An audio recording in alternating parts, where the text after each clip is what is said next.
এটা খুব সুন্দর লাগলো শুনে, কিন্তু তারা ইনস্ট্যান্ট কফির মতো ইনস্ট্যান্ট রিয়াক্ট করে, ইনস্ট্যান্ট কমেন্ট করে। Am I right? তারা ডিপলি কোনো কিছু অ্যানালাইসিসও করতে চায় না, বুঝতেও চায় না, বোঝার সক্ষমতা তারা হারিয়ে ফেলেছে। শিক্ষামন্ত্রী মহোদয় সে সকল স্টুডেন্টদেরকে উদ্দেশ্য করে বলতেছে যে তারা ডিপলি কোনো কিছু ভাবে না, ইনস্ট্যান্ট কফির মতো নগদে স্বাদ নিতে চায়, নগদে মন্তব্য করে ফেলে, কোনো কিছু ভাবে না। তারা কি ডিপলি ভাববে?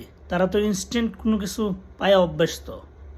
ইনস্ট্যান্ট কফির মতো মানে গরম পানির সাথে মিক্স করে ফেলে, সাথে সাথেই কফি তৈরি হয়েছে, খাইয়ে ফেলে।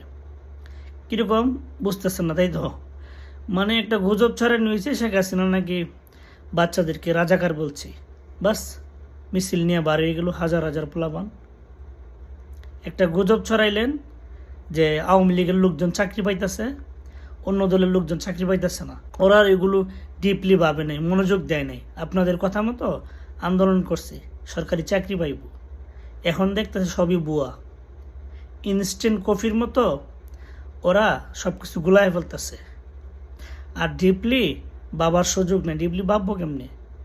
যে সকল পোলাপানরে ইনস্ট্যান্ট কফির স্বাদ বুঝাইয়া রাত 12টায় মিছিল করাইছেন ঢাকা বিশ্ববিদ্যালয়ে, যেসব পোলাপানরে ডিপলি ভাববার সুযোগ না দিয়া গুজব ছড়াইয়া সারা দেশে মিছিল মিটিং অংশগ্রহণ করাইছেন, এই সব ছেলেপেলেদের কাছ থেকে আপনি দাবি করতেছেন ওরা ডিপলি চিন্তা করে সিদ্ধান্ত নিয়ে তারপরে আপনার বিরুদ্ধে বা আপনাদের বিরুদ্ধে সমালোচনা করব?